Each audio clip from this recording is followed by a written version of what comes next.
என்னதான் எல்லா சப்ஜெக்ட்லையும் நல்ல மார்க் வாங்கினாலும் சில ஸ்டூடெண்ட்ஸ்க்கு மேக்ஸில் பாஸ் பண்ணுறதே பெரிய விஷயமா இருக்கும். 10th பப்ளிக் எக்ஸாமில் மேக்ஸில் மட்டும் ஃபெயில் ஆகிடுவேன் பயப்படுற ஸ்டூடெண்ட் நீங்கள். அப்போ உங்களுக்கு தான் இந்த வீடியோ. பாஸ் பண்ணுறதுக்கு எந்த பார்ட்டில் ஃபோக்கஸ் பண்ணணும், எந்த சம பார்க்கணும்னு பார்க்கலாம். ஃபர்ஸ்ட் பார்ட் 1 எடுத்துக்கிட்டோம் அப்படின்னா 1 to 14 கொஸ்டின்ஸ் இருக்கும். இந்த 1 மார்க் வந்து எதை ப்ராக்டிஸ் பண்ணணும் பார்த்தீங்கன்னா 8 சாப்டர் புக் பேக் எக்ஸசைஸ் மட்டும் ப்ராக்டிஸ் பண்ணாலே போதும்.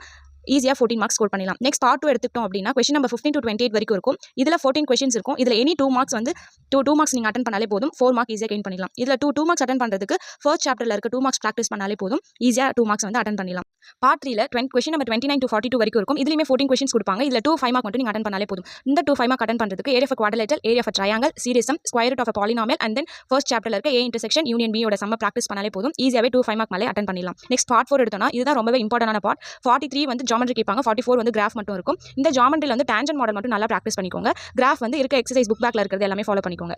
நல்லா ப்ராக்டிஸ் பண்ணாலே ஈஸியாக 44 மார்க் மேலே நீங்கள் ஸ்கோர் பண்ணலாம். இந்த மாதிரி இன்ஃபர்மேட்டிவான வீடியோக்கு நம்ம சேனலை மறக்காம சப்ஸ்கிரைப் பண்ணி வச்சுக்கோங்க.